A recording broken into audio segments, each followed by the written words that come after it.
Hey gamers, what's up? Okay, so I don't do a lot of response videos, as you know, but this is something that's kind of on a topic I'm interested in, and there are some good things I think that can be said in response to the videos I'm going to be talking about. I normally wouldn't have taken exception to them at all, but I don't like what they stand for, and when I respectfully and politely asked the guy who posted the videos some questions, he was very rude to me, and it really kind of inspired me to just go ahead and shoot a video and say exactly what I think needs to be said. First of all, the video poster is Gligar13. Well, it's Gligar13Vids, and this is a dual response to two videos that I took some issue with. The first is why game collectors are killing the gaming market, and the second is top 7 most hoarded console libraries. What you'll notice about these is that there are a lot of like keywords he throws in there, hoarded being one of them. He calls collectors hoarders. So we'll start with the first video, and I'll direct my response directly to Gligar. And at the very beginning of the video, you say that collectors and those kinds of people, that's a quote, are bad for gaming. So immediately, as someone who considers himself a collector and even a historian of video games, I was like put off, right off the bat. I was put off by the videos. Not just by your pompous attitude, but by your misguided, inaccurate, and illogical statements. So, why are we bad for gaming? According to you, we make games hard to get. And then you list off a bunch of games that go for higher prices, like the Pokemon titles, and you drone on about Pokemon for a while. It's kind of lame. But the thing you talk about most is actually the thing that proves your opening statement wrong. Pokemon games are not hard to get at all. The internet is littered with them. They're in constant circulation, even though collectors do tend to keep them, which brings to question, how do we make them hard to get? The very example of those games being available on Amazon and eBay contradicts the statement that collectors ruin gaming. They make games hard to get. I see right off the bat, it's obvious that your problem is that they're expensive and you don't think it's fair. So somehow you ended up with this misguided notion that it must be because people are keeping all of them for themselves, even though you look up several examples of them right there in your video on your phone. If they're available, how are we responsible for that? It can't be both ways. One contradicts the other. You say collectors make them hard to obtain, and then you look up a source that has them in great supply to say what they're selling for. That's a paradox. No! What you're really saying is that you have no basic understanding of supply and demand. You're saying that people who want to own and keep a game that is sought after are killing the gaming market because they're willing to buy and keep their games. Or that someone who hasn't had a chance to play the game is wrong because they're willing to pay the premium and don't want to sell something that they've invested in as soon as they're done with it. It's absurd. Also in the video, you condemn people for keeping their games, and in the same breath, you condemn them for selling their games for a profit. It's another paradox. Both keeping and selling their games is wrong. Now it gets beautiful. You then talk about selling your own copy of Emerald on Amazon. You put your copy of the game out there so you could make a profit. Isn't that exactly what you're bitching about? Would you have sold it for less than you got it? No. How do I know this? Well, in your 7 hoarded libraries video, I asked about the copy of Digimon World you got, and if you were going to sell it as soon as you were finished playing it, and then I asked if you planned to sell it for a profit. You danced around the question by responding, quote, because the market's tilted to hoarders, I can undercut people and still make a profit on Amazon. So yeah, in your own words, you're marking it up.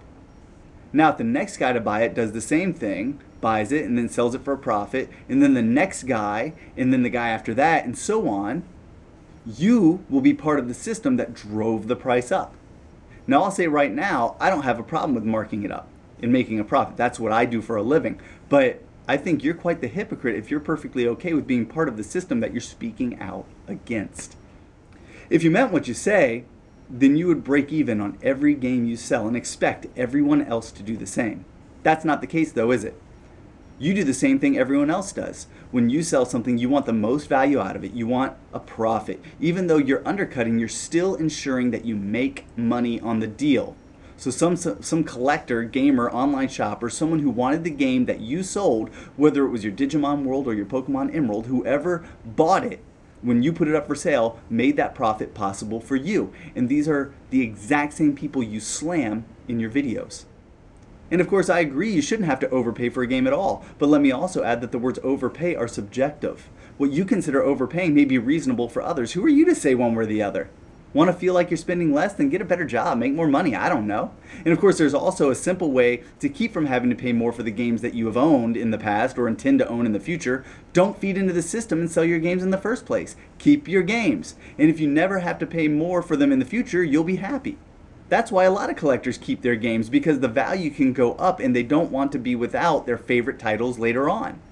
And then you say, quote, all because Nintendo doesn't want to reprint these games, put them up on digital or any of that. First of all, why would they reprint Pokemon games? There's millions of them out there. That would be stupid. So what's the problem? It's collectors. Or Nintendo? I don't know. Which is it? I guess you're also saying that when Nintendo doesn't reprint something, it creates demand, so it's their fault too.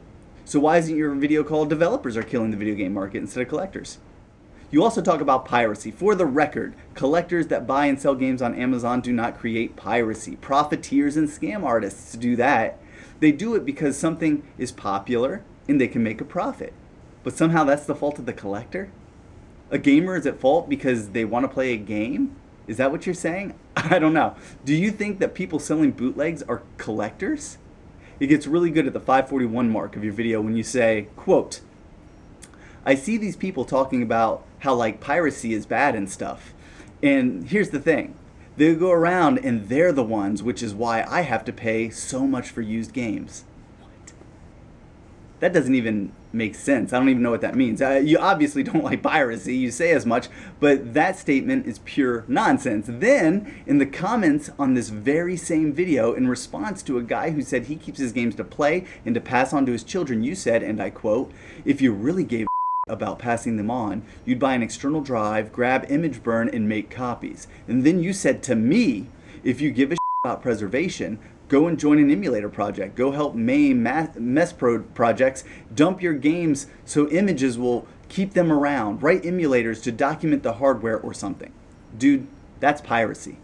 You just said you hate piracy. Let me clear that up for you. According to the U.S. Copyright Office, in Section 117 of the Copyright Act, any copy made for archival purposes is either destroyed or transferred with their original copy once the original copy is sold, given away, or otherwise transferred. Apparently, piracy is wrong until you think it's a good idea, and then it's okay. Well, I hate to tell you this, bud, but emulation preserves only the games, not the physical history. That's like saying taking a picture of the Sistine Chapel does something to keep it preserved. No. Keeping the Sistine Chapel preserved keeps it preserved. That picture that you take, it's nice to look at, but it's not the original. It has no value historically aside from allowing us to see what the original was like. Also, real collectors abhor piracy. We prefer original copies over pirated ones because the pirated games have no value as collectibles. Also, you drone on about bootlegs on Amazon and eBay, but both of them protect buyers against piracy. If you buy a pirated copy of a game, you will receive a full refund, so your whole hypocritical spiel is a moot point anyway.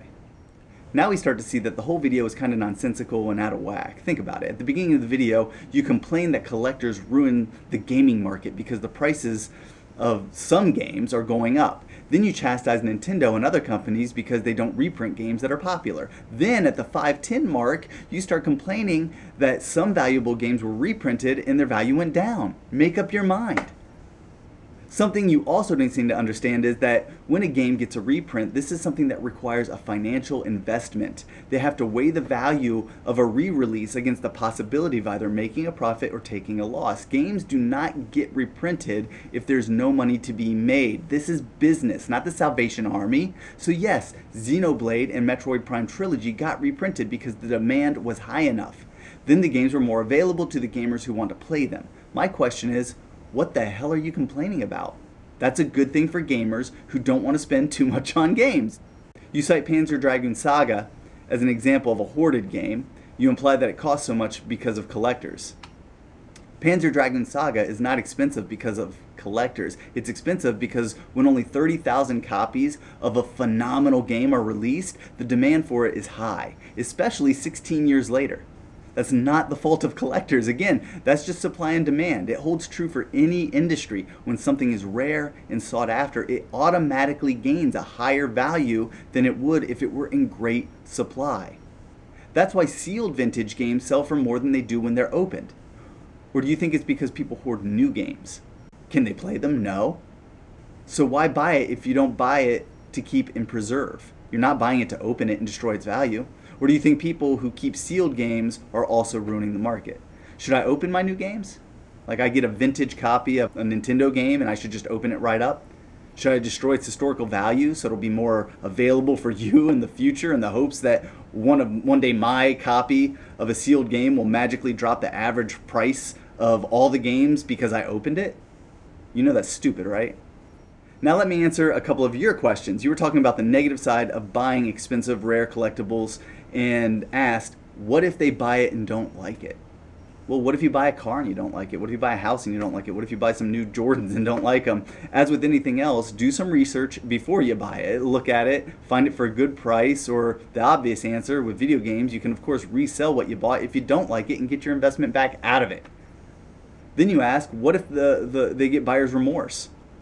No one should be buying something they can't afford or regret buying later on. It's called taking personal responsibility. You wouldn't know that because you probably still live with mommy and daddy and have never had to deal with it. But personal responsibility is a big issue in real life. And again, if this does happen, the beautiful thing about something so rare is that you can sell it and earn back what you put into it. And this is where it gets really special. You flat out told me you sell games online for a profit, and that's okay. I'm just lost. Basically, you say you want games in constant circulation and cheap just for you. You don't want anyone to make money from their sales unless it's you. Because it's wrong to sell them for too much, but if a game can't go over a certain price, eventually no one will be able to get anything back from their investment. Do you understand that there's no logic in that? If there's a price that is too much or unacceptable that should never be asked for a game, then we'd have to place your proposed price cap on said game. At that point, no more profit would be allowed to be made and no one would have a reason to sell their games. Example, if they bought a game for 40 bucks on eBay and then sold it for $40, they would actually lose money after the fees. Where's the logic in that? What if they took a loss on every collectible, rare, sought-after game they ever sold? Guess what? They wouldn't want to sell them. Then everyone becomes what you would call a hoarder anyway.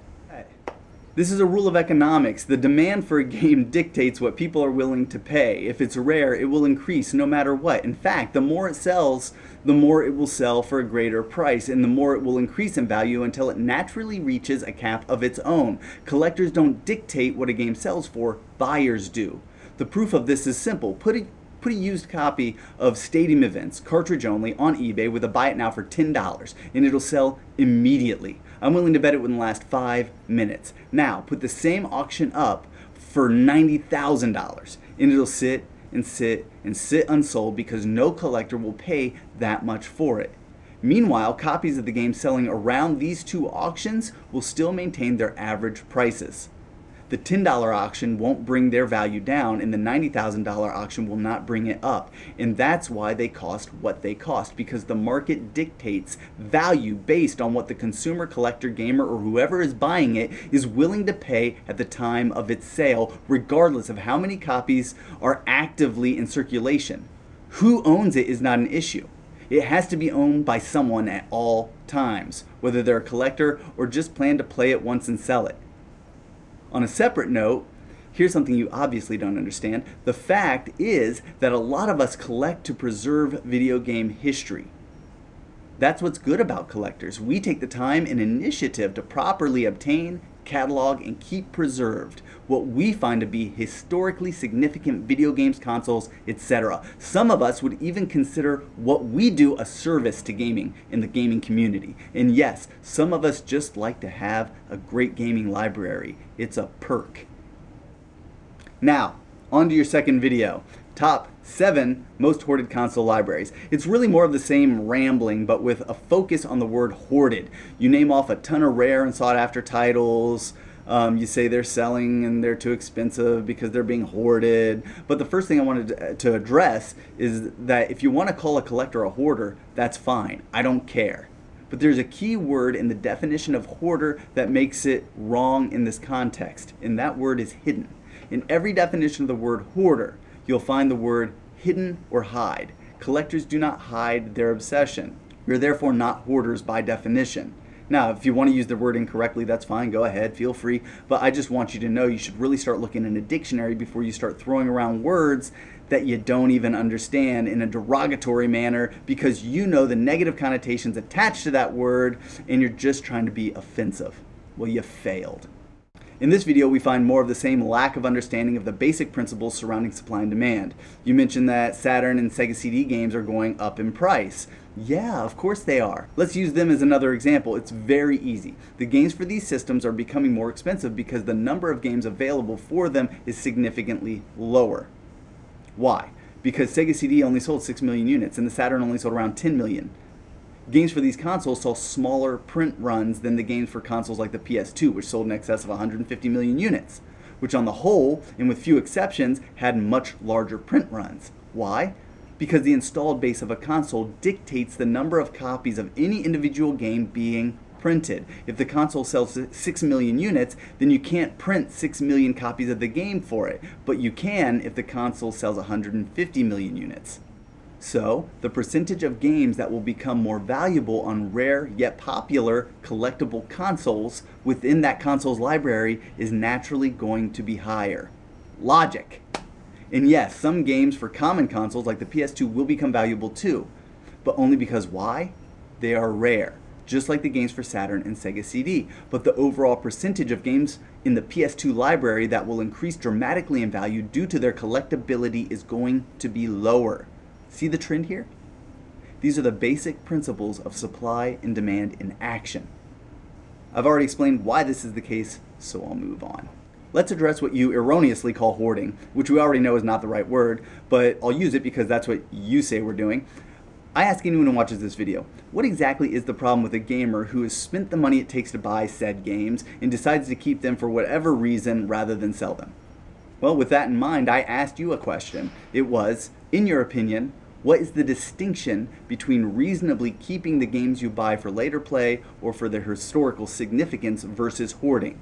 And your response was, quote, you see these people with several different Genesis Model 1s for no reason on gaming forums and whom buy various games without intent of playing them, or those who buy games because they got featured by some guy on YouTube in a review special Sega CD Terminator. That's an example.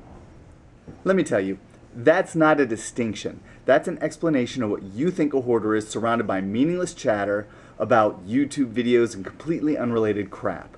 I asked about people who buy games for reasonable playing and for historical significance, and you didn't even touch on that. But I can still respond to it. What on earth is wrong with someone who wants to play a game because they saw a YouTube review? Isn't that the purpose of putting our opinions out there, to get people interested? There's nothing wrong with that. In fact, when I inspire someone to play a game, we'll say on Sega CD, like Out of This World, which ironically is very rare, and I talk about it just a couple of videos ago on my channel, I'm super stoked to have inspired someone to give it a try. That has nothing to do with hoarding. Inspiring people to play games is a great thing. It helps keep retro gaming alive. It excites people. It raises awareness. Most of all, it shares some of this rich and fascinating 41-year history with people who want to learn or will want to try something they've never played. Who wouldn't want that? Also, a person who chooses to purchase, restore, and preserve video game history may want to have each model of a Genesis, variations of a Genesis, or a couple extra consoles for their historical significance, or for rebuilding the consoles they have. I have a couple of Genesis Model 1s myself, but I have one that's really nice. Now, if something goes wrong with it or it breaks something, I have consoles that are a little bit damaged, that are, heavy play consoles that I can use for parts or whatever. That's actually a good thing. What I was asking was what the distinction between that and what you consider hoarding is, and you never properly answered. I'll move on to the 8:05 mark, where in reference to the Dreamcast you say, quote, newer systems and more common games. I'm not sure if 15 years is what I would call newer, and since the Dreamcast sold only 10.6 million units worldwide, I'm not sure I'd call the games common. Remember what I said about games released for consoles that had lower installed bases? That applies here. But I will say this, even with its short-lived lifespan and status as a failed console, the Dreamcast has maybe one of the most solid game libraries in video game history. But you're obviously downplaying it. Now I'm beginning to realize I'm listening to the opinion of someone who has no experience at all with the game console he's talking about. And that's pretty disheartening. You say the Dreamcast is, quote, heavily talked about and hyped up. Yeah, that's because those who have played it know that it was a phenomenal game console, and because it has a library of outstanding games that saw smaller production runs, they're going up in price. How can you be so obtuse? Really? Now, later, you mentioned the ever-increasing value of collectible JRPG titles. You seem bewildered by this phenomenon. You really don't seem to get it. So I'll just tell you. With few exceptions, JRPG titles do not sell well in America the way that action RPGs, first-person shooters do. And ever since America became the leading video game market, we see less and less of them. Have you ever wondered why these games are so prominent in the third, fourth, and fifth generation consoles, but how few and far between they've become since then? It's no coincidence that the beginning of the sixth generation of gaming, in which we saw less major JRPG titles released, coincides with America taking position as the leading video game market worldwide. So what do we see more of now? Games that sell in America. Less JRPGs, less strategy, more action, more shooting. And since the market in recent years has bent to serve the casual American gamer, those older JRPG titles are like gold to hardcore retro gamers, fans of JRPGs in general, collectors and enthusiasts of the genre. And since they're harder to find, the prices are going way up. Here's a fun fact that works as a great example of supply and demand. The same JRPG titles that we hunt for on American consoles were printed in large numbers in Japan. Ours are rare, and in most cases, theirs are not. To test that, just look up the prices of the American versions versus their Japanese counterparts. Super Mario RPG box for Super Famicom, like 25 bucks. It averages more than twice that for the American version. Look up Panzer Dragoon Saga for the Saturn. Check the differences between the Japanese and American copies of that game. Tell me what you come up with. Snatcher is one of the most expensive titles you can go after and is a grail for Sega CD collectors. Yet you can get a Japanese copy of the game for the Saturn for 15 bucks. It's not brain surgery. Anyone can figure it out. Common games aren't worth as much. You say that most common N64 games are around $20. Where do you get that? The majority of the N64 titles on the shelf in this very store probably average around $5 or $6, with sports titles scraping the 99-cent range. The titles that are worth money on the N64, the ones that hit $20 and higher, are you ready for this? Are you prepared? Sought after. That's right, that wacky system of supply and demand rearing its ugly head once again. And what does the expansion pack matter? Why did you bring that up? It's required to play 3 games, only 3 games in the entire N64 game library that require it. Majora's Mask, Perfect Dark, and Donkey Kong 64. Otherwise, it's not a necessity at all. But for $20, you can get a licensed Nintendo expansion pack, and it will enhance around 50 games in the console's library, as well as letting you play the aforementioned games, Zelda, Perfect Dark, and Donkey Kong 64. Good deal, if you ask me. After that, you start talking about the GameCube and the prices for those games. I wouldn't have mentioned it at all, but you brought up something worth rubbing your face in, like a bad puppy who peed on the floor. When you talk about the Wii version of Twilight Princess versus the GameCube version, you say on the Cube the game runs for about 40 bucks and it's only $10 on the Wii. And you followed it up with, gee, I wonder why. Okay, I'll answer that. Because it was produced in greater number for the Wii, and most hardcore Legend of Zelda fans prefer the original GameCube version. Personally, for me, it's because I want to play with a left-handed Link. Again, it's just an issue of a game that was produced in less quantity on its counterpart and therefore is more valuable. How do you not see that? So let's say how it is. Your overall message is that collectors are the reason games are being overpriced. But to suggest that is preposterous. I've told you why. The simple fact is that it's not the collector's fault that the game is rare. It's not the collector's fault that it's very sought after. And it's not the collector's fault that he or she has to pay more for a game that fits the collectible criteria and is willing to pay it while you are not. I'm sure if the collectors could pay less, they'd be stoked about it. I know I would. The funniest thing, though, what really makes me laugh, is that according to you, every single collectible expensive game in the world seems to be hoarded and in turn causes some sort of cataclysmic event that alters the world of economics, somehow making games more expensive than they actually should be. No matter how many copies are floating around on Amazon, eBay, no matter how many retro game stores have them in stock, if they're too expensive for you, you think it has something to do with your half-witted misrepresentation and dim-witted definition of hoarding. Dude, let me clear this up for you. The principles surrounding basic economics are pretty simple to apply to any material possession. Comic books, cars, dolls, action figures, coins, sports, memorabilia, shoes, stamps, records, trading cards, guitars, books, antiques, clocks, Hot Wheels, etc. The list goes on and on to include video games, not because people are hoarding them, but because someone has to own them. And they have to hold some sort of value. It's really simple. Rare equals valuable. High demand equals valuable. If there's only 1,000 of something and 100,000 people want it, it becomes valuable. And even if there are 1,000,000 of something, it can be valuable if the demand for that object is high enough. Meanwhile, something incredibly rare can be worth less if no one wants it. There are games for the Fairchild Channel F that are more rare than any of the collectible games for the PS1, but they are not sought after, so they are not as valuable. Even though collectors such as myself have them in their collections, why hasn't our hoarding driven up the value of these rare games? Because that's not how it works. They hold some value because they are rare, but not as much. To show you how this is possible, I drew this picture.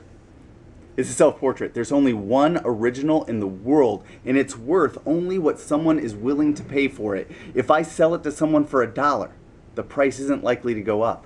There's not even any guarantee that they would get their dollar back out of it, even though as an original muzz, see, there's my autograph right there, it's very rare.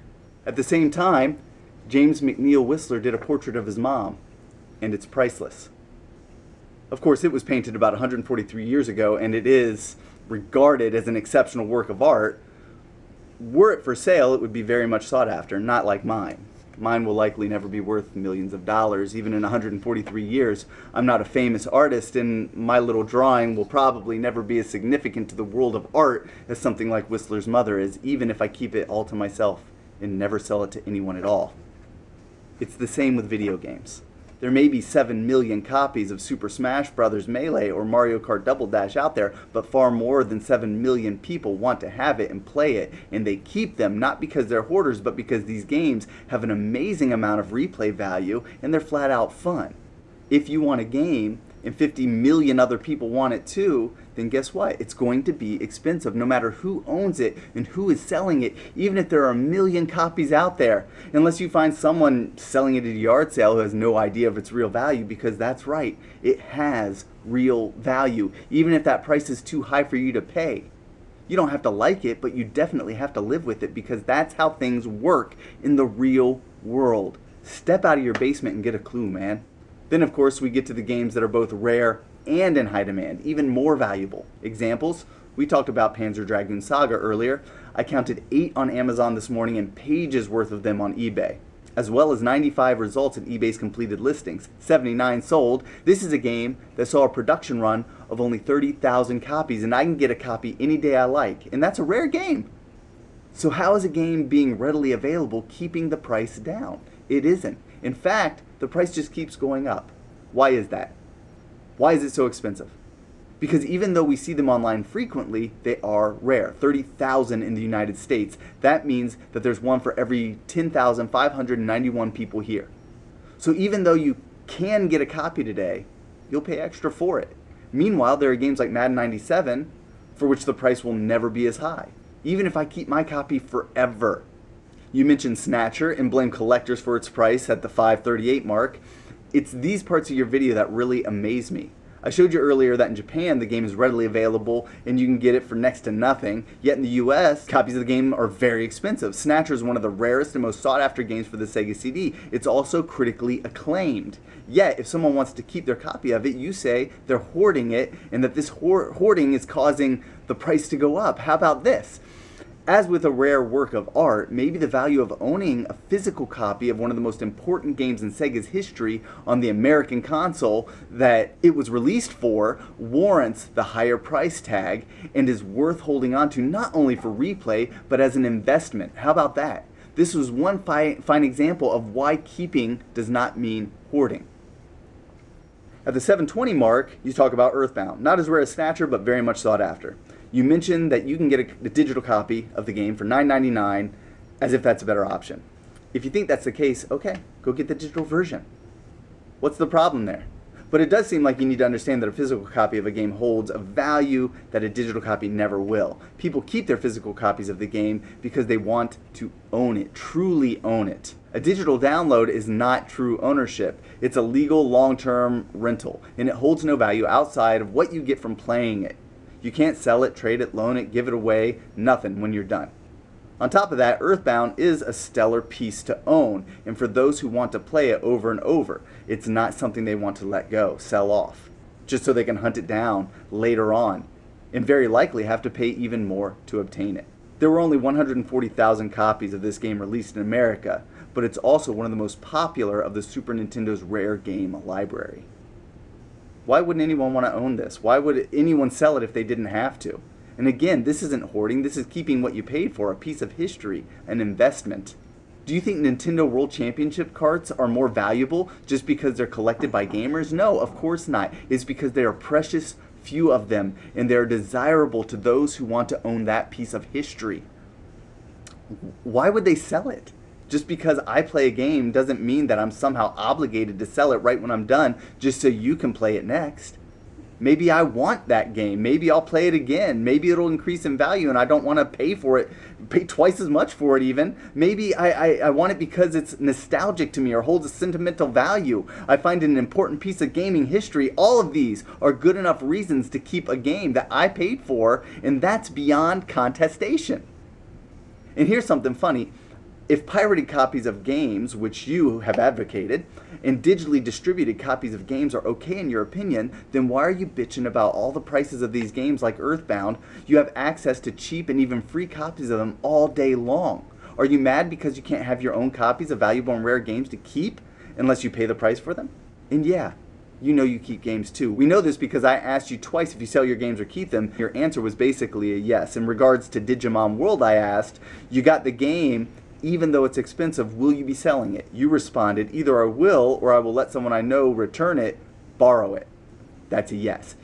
Either you'll keep it or you'll loan it to a friend. Keeping it is still keeping it even if you loan it out. Then I asked you, do you sell every game that you buy once you're done with it? You responded, if it's a single player and I can't say have a friend borrow it or if it lacks replay value, BioWare RPGs, etc., yes I will. So you're saying that if it has replay value, you'll keep it. Tell me, are you heading up this rebellion against collectors because you're jealous? That's what it sounds like. But that doesn't matter, because whatever the reason may be, it seems like a funny double standard. It also leads me to ask, why do you deserve my copy of Snatcher, Earthbound, or Panzer Dragoon Saga at a ridiculously low price? And by what standard do we judge how much you should have to pay for a game that significant and whether it's too much or not? What we've talked about here are just a few of the many games that this applies to. Supply and demand at work in real time. You don't get to dictate value, and you don't get to tell collectors that they're bad or wrong for keeping their investments in gaming and video game history. It's no more wrong than a collector who wants the honor of preserving an original piece of artwork. If the original Mona Lisa went on sale for $100 million, no one would force you to buy it. You can go and buy a print for $10, but don't go telling the guy who buys the original that he is somehow wrong for making an investment in history and art. He wanted the original, not a reprint, not a digital download. Same with the guy who's willing to drop $1.5 million on an Action Comics #1 or $7.5 million just for a first printing of the Canterbury Tales. The connection here is that just as a painting, comic, or novel can hold a specific value, so do video games. Reprints of these things also come out, and they are cheaper. just like reprints, remakes, or digital versions of games, yet the originals will always hold significant value because of what they are. And I'm not just talking monetary value. The originals will always be worth something because of their historical value and rarity, period. And that's all I have to say. So, what do you guys think? If you've watched this video and you've watched it in its entirety, I'm sorry it was a really long one, but I had to get some ideas out there. I'd love to know what you think. Is collecting wrong? Do you collect? What games do you keep? What games do you sell? Drop a comment and let me know. And I'll be eager to hear from you. So, thanks for watching. I'll catch you all later.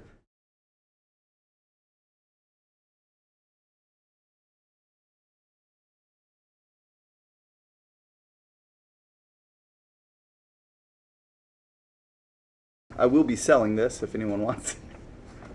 Who wants to give me $1 for it? It's an original Muzz. Signed. At the 950 mark, you tart? Oh, man. Crap, there's someone waiting outside the store.